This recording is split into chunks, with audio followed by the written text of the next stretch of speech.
On August 11th, 1934, the first civilian federal prisoners arrived at the new penitentiary on Alcatraz Island, a prison designed for people the government considered especially difficult, dangerous, or likely to escape.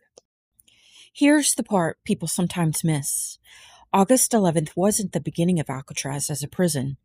The U.S. Army had held military prisoners on the island since the 1800s. The Army eventually transferred Alcatraz to the Department of Justice in 1933. The federal government wanted something different, a maximum security, minimum privilege institution for prisoners who were difficult to manage elsewhere. The National Park Service describes Alcatraz as an experiment, concentrating difficult to manage federal prisoners under one roof.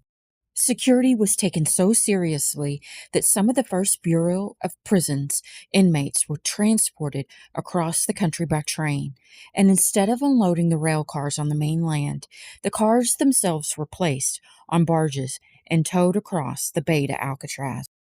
At Alcatraz, the Bureau of Prisons says inmates were guaranteed four things: food, clothing, shelter, and medical care.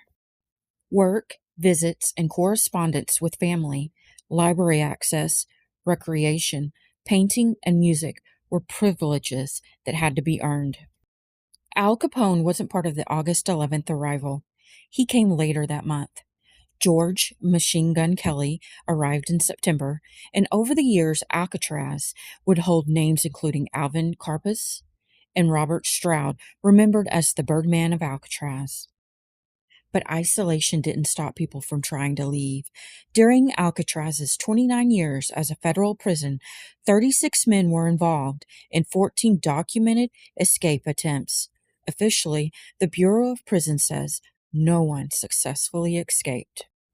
On March 21st, 1963, Alcatraz closed.